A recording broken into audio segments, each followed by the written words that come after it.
কলকাতার কাছাকাছি এমন একটি রিসর্টের সন্ধান নিয়ে চলে এসেছি যেখানে গ্রাম্য পরিবেশে মাড হাউসে থাকা এবং 3 বেলা কবজি ডুবিয়ে খাওয়া দাওয়া সাথে সুইমিং পুলের মজা নেওয়ার এক অনন্য অনুভূতি। এখানের এক্সট্রা পাওনা হলো রুম বুক না করেও মাত্র 500 টাকায় সারাদিন ডে আউট করা যায়। এরকম একটি লেকের উপরে ফ্লোটিং এরিয়ায় বার্থডে পার্টি কিংবা অ্যানিভার্সারি যে কোনো অকেশনকে তোমরা সেলিব্রেট করতে পারো। 8 হোক কিংবা 80, ম্যারিড কিংবা আনম্যারিড অথবা বন্ধু বান্ধবদের নিয়ে হই হই করে একটা অথবা 2 দিন কাটিয়ে যেতে পারো। প্রায় 20 বিঘা জমির উপর তৈরি হয়েছে এই রিসর্ট।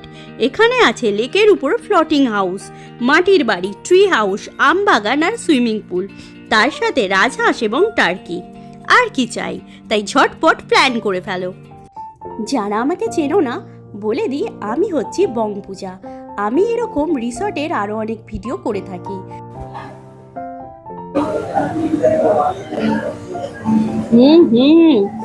বন্ধুরা, আমাদের চ্যানেলে যারা নতুন তারা আমাদের চ্যানেলটি ঝটপট সাবস্ক্রাইব করে দিও আর নোটিফিকেশন পাওয়ার জন্য বেল আইকন কিন্তু প্রেস করতে ভুলো না।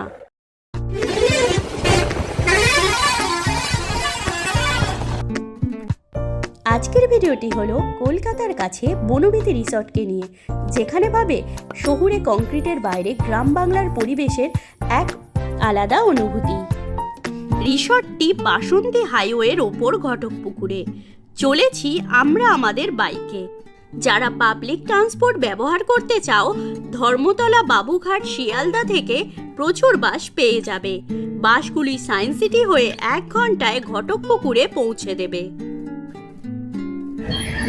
এই অ্যাটমসফিয়ার বিল্ডিং এর কাছ থেকে আমাদের যাত্রাপথ আবার শুরু হলো। এবারে যাচ্ছি ঘটকপুকুরের কাছ থেকে আমরা যাব। এখন আছি বাসন্তী হাইওয়ের উপরে। সুন্দরবন যেতে হলে এই বাসন্তী হাইওয়ের উপর দিয়ে যেতে হবে। এখান থেকে বনবিথী রিসর্টের দূরত্ব কিন্তু 25 কিলোমিটার। তো যাত্রাপথটি কিন্তু আমাদের খুবই ভালো লাগছে।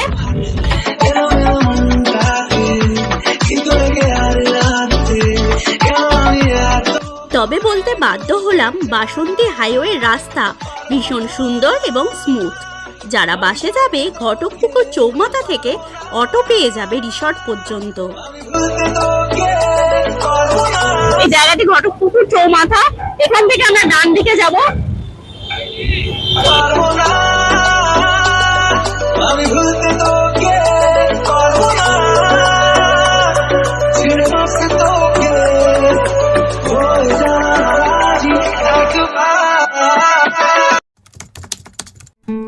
বেলা 10:30টায় অবশেষে পৌঁছে গেলাম আমাদের গন্তব্যে, বনবিথী রিসর্ট।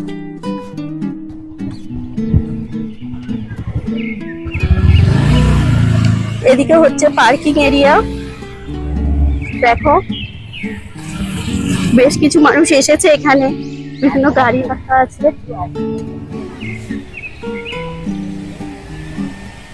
আমাদের ওয়েলকাম ড্রিঙ্কস এসে গেছে, আমপানা, বেশ রিফ্রেশিং।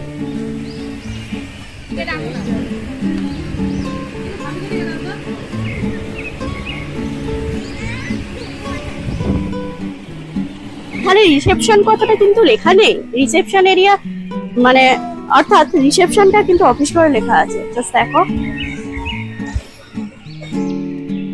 আমরা একদিনের জন্য রিসর্টটি বুক করেছিলাম অনলাইন অ্যাপ গোয়াইবিবো থেকে। খরচ পরে বলছি। রিসর্টের সমস্ত ফর্মালিটি শেষ করে চেক ইন করলাম। এখন আছি বনবিথী রিসর্টে।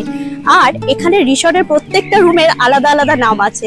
আমরা এখন আমাদের রুমটিকে দেখাবো, আর আমাদের রুমটির নাম হচ্ছে বকুল 2। চলো দেখি।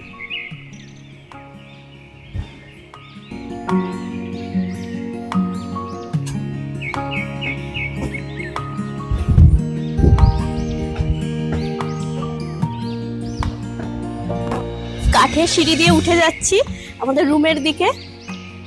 এই হচ্ছে বকুল 1 আর আমাদের রুমটা হচ্ছে বকুল 2। চলো গিয়ে দেখি। বাহ, মাটির একটা আমেজ। মাটির গন্ধকে ফুটিয়ে তোলার জন্য একটা হালকা কিছু স্মেল দেওয়া আছে। আর এই যে মাটির মতো একটা ওয়ালের ফিলিং আনার জন্য ডেকোরেট করা, আর তার সাথে আলপনা। এখানে বড় একটি এলইডি টিভি আছে রুমটিতে। আমরা নিয়েছি এসি রুম। আর সর্বোপরি প্রথমে আমরা যেটা দেখি বিছানাটা বেশ সুন্দর। আর এই আছে বেতের ক্যাবিনেট, এখানে আছে ফ্রিজ, মিনি একটি ফ্রিজ, বেতের মোড়া, আর এই হচ্ছে টি টেবিল। আর এখানে রেস্টুরেন্টের সমস্ত ডিটেলস দেওয়া আছে। কেউ কোনো খাবার দাবার যদি অর্ডার করো এখান থেকে অর্ডার করতে পারবে। এখানে আছে জলের বোতল দুটো, দেখো জাস্ট, কাঁচের জলের বোতল, খুব সুন্দর। আর এখানে রয়েছে টিকি, চায়ের যাবতীয় সরঞ্জাম, কেটলি, ইলেকট্রিক কেটলি, গ্লাস, আর এদিকে আছে কাপ প্লেট। বাথরুমটাও ছোটখাটোর মধ্যে বেশ সুন্দর। এখানে রয়েছে ডেন্টাল কিট, এখানে রয়েছে শ্যাম্পু, তারপরে সোপ, সবকিছু ছোটখাটোর মধ্যে বেশ সুন্দর। হালকা রেস্ট নিয়ে বেরিয়ে পড়লাম পুলে স্নান করতে। বর্ষার দিন, তাই আরো সুন্দর লাগছে রিসর্টটি। পুল এরিয়াটি জাস্ট অপূর্ব। আমরা সুইমিং পুলে ঝর্ণা এবং মকটেল সহযোগে বেশ আনন্দে কাটালাম। মনে হচ্ছিল ঘন্টার পর ঘন্টা এখানেই থাকি, কিন্তু খিদে পেট চুই করলে সুইমিং পুল অনিচ্ছা সত্ত্বেও ছাড়তে হলো। সুইমিং পুলটি ওপেন থাকে সকাল 9টা থেকে রাত্রি 8টা পর্যন্ত। আমরা কিন্তু এই মকটেলটি নিয়েছিলাম। এই মকটেলটির দাম 150 টাকা, আর নাম ওয়াটারমেলন সামার কুল। মকটেলটির টেস্ট কিন্তু ছিল অসাধারণ।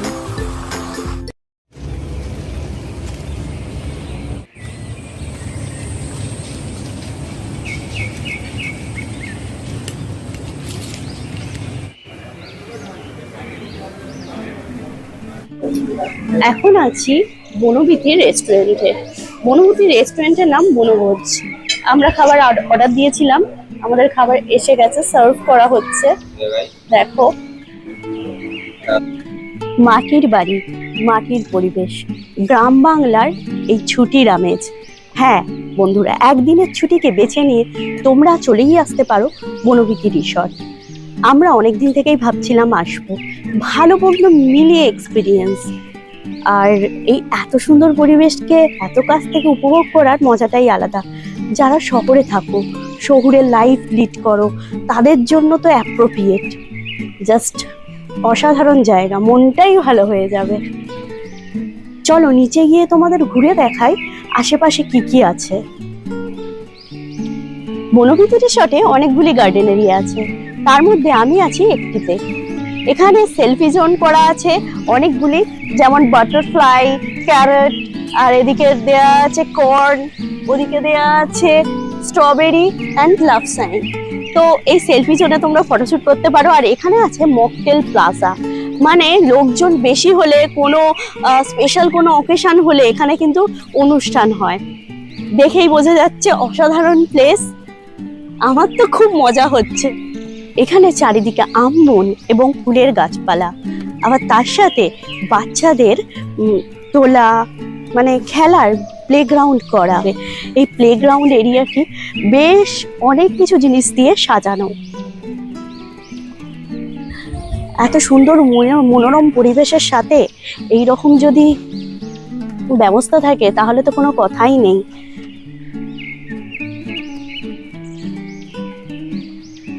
জাস্ট দেখো, বার্ড নেস্ট, এত সুন্দর বার্ড নেস্ট দূর থেকে দেখে মনে হলো যে এটা শুধুই সাজানো না, অরিজিনাল পাখিও বসে। সাজানো গোছানোর সাথে প্রকৃতিকে অরিজিনাল একটা ফিল করানোর চেষ্টা করা হয়েছে। শুধু মনের মানুষ, প্রিয়জন কিংবা বন্ধু বান্ধব না, নিজেদের বাচ্চাদের নিয়ে এসো, নিজেদের ফ্যামিলিকে নিয়ে একটা দিন কাটিয়ে যাও।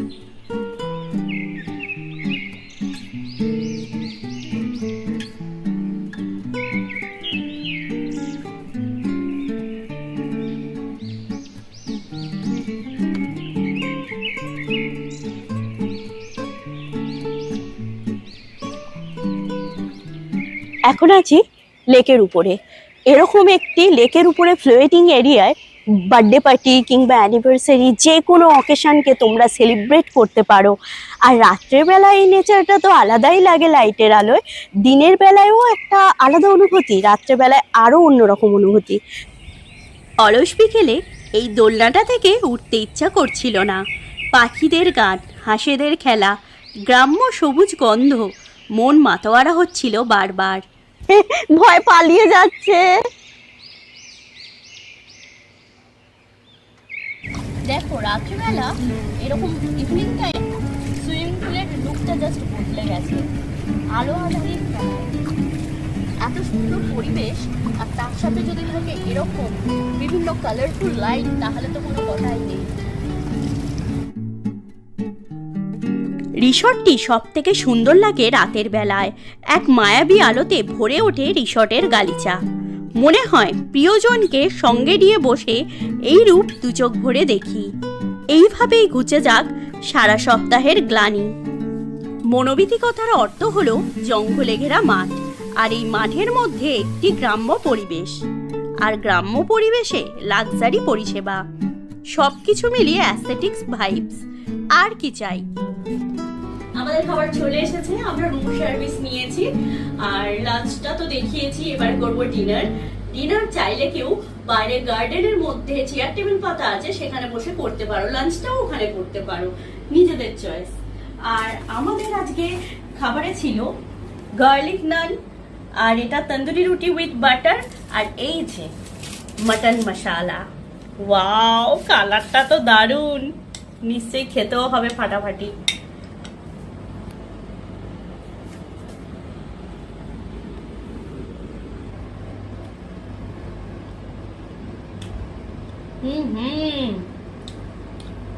লেভেলের বানিয়েছে, জুসি আর খুব ভালো কুক হয়েছে।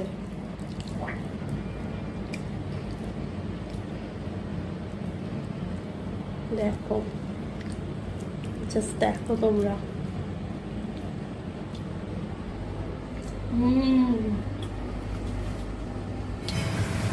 নেক্সট ডে মর্নিংয়ে সমস্ত গেস্টরাই পাবে ফ্রি কমপ্লিমেন্টারি ব্রেকফাস্ট, তাও আবার বুফে সিস্টেমে।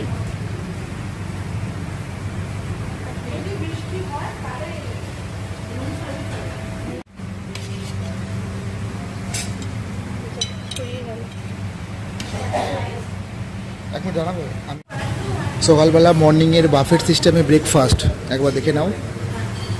ডিটক্স ওয়াটার, এখানে হচ্ছে তোমার জুস, মিষ্টি, সুইটস, ফ্রুট, কেলক্স, এখানে হচ্ছে কেকস, বাটার, এখানে কচুরি, তরকারি, এটা কি হচ্ছে উত্তাপাম, সাম্বার মানে সাউথ ইন্ডিয়ান রয়েছে, এখানে ম্যাগি, কর্ন, বয়েলড এগ, আর এটা হচ্ছে বিস্কিটস, আর এটা হচ্ছে কফি, এত কিছু রয়েছে। এখন বাজে সকাল 8:30 পেরিয়েছে, আমরা ব্রেকফাস্ট নিয়ে বসে পড়েছি। পূজা ব্রেকফাস্ট খাচ্ছে। ব্রেকফাস্টের মধ্যে সমস্ত কিছু আইটেমই আছে, মানে যাকে বলে কচুরি তরকারি বা ফ্রুট বা এগ, হ্যাঁ, ডিম টোস্ট, সব কিছুই ব্যবস্থা আছে।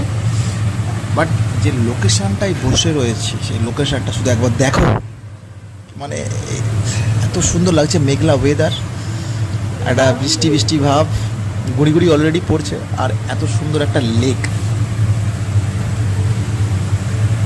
সেখানে বসে ব্রেকফাস্ট করছি, দারুণ লাগছে। সবশেষে বলি, যারা ডে আউট করবে তাদের পড়বে